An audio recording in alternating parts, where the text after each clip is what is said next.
안녕하세요. 대인모 채널의 김선입니다. 여러분의 고민에 대해서 직접 답변하는 시간을 오늘부터 좀 가져볼 텐데요.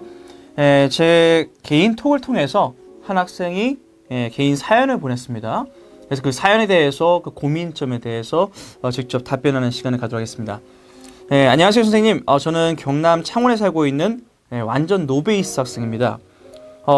편입 영어는 진짜 어렵다고 들었는데 도대체 어떻게 공부해야 할지 감이 안 옵니다.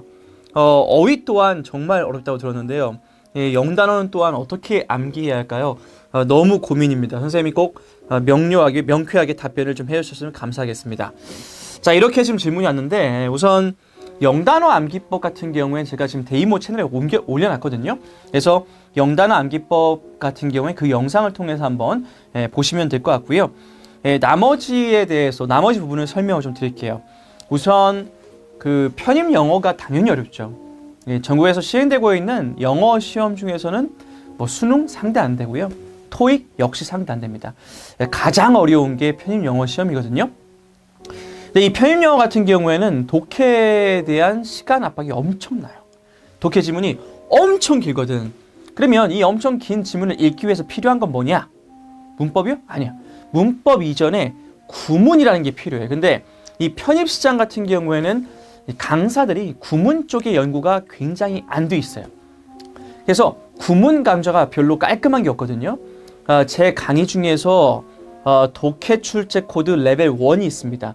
독해 출제 코드 레벨 1이 구문을 다루는 것이기 때문에 반드시 구문부터 정리한 다음에 그 이후에 문법으로 가든 독해 스킬로 가든 이렇게 이어가셔야 합니다. 됐죠? 그래서 첫 번째는 구문을 정리하라. 됐죠? 그 다음에 두 번째가 문법인데 구문 다음에 문법으로 이어가도 되고요. 구문과 문법을 동시에 가도 상관없습니다. 하지만 반드시 조심하셔야 하는 것은 그 독해, 그 장문 독해 있죠.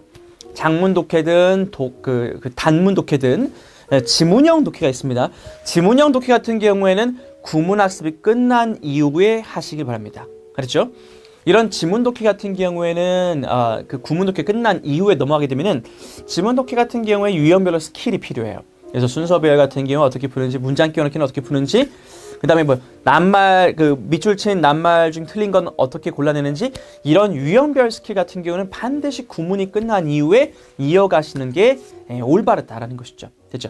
여러분이 지금 영어 공부를 제대로 해본 적이 없을 거라서 혹은 영어를 공부한 지 되게 오래됐겠죠. 그래서 고민이 굉장히 많을 텐데 그런 고민은 여러분이 할 게 없습니다. 사실 저 같은 프로 강사들이 하는 것은 여러분의 그런 미진한 부분을 채워 넣는 것이, 넣어주는 것이 저의 역할이기 때문에 노베이스 학생도 충분히 따라올 수 있게끔 레벨 1부터 해서 구성을 해놨으니까 레벨 1, 2, 3, 4 이렇게 차근차근 김영 학원에 올려놓은 대로 차근차근만 따라오시면 되겠습니다. 그렇죠? 그러면 뭐 이런 노베이스 학생들의 고민에 대한 답변은 여기까지 하고요. 얼마든지 또 추가적인 고민이 있으면 뭐 유튜브 채널 댓글을 통해서든 혹은 뭐 개인 톡을 통해서든 뭐 저랑 소통할 수 있는 통로는 되게 많지 않습니까? 뭐 디스코드도 있고 김영 학원의 홈페이지도 있고 그러니까 다양한 소통 채널을 열어놨으니까요. 거기를 통해서 고민 상담 남겨주시면 되겠습니다. 자, 오늘은 여기까지 할게요.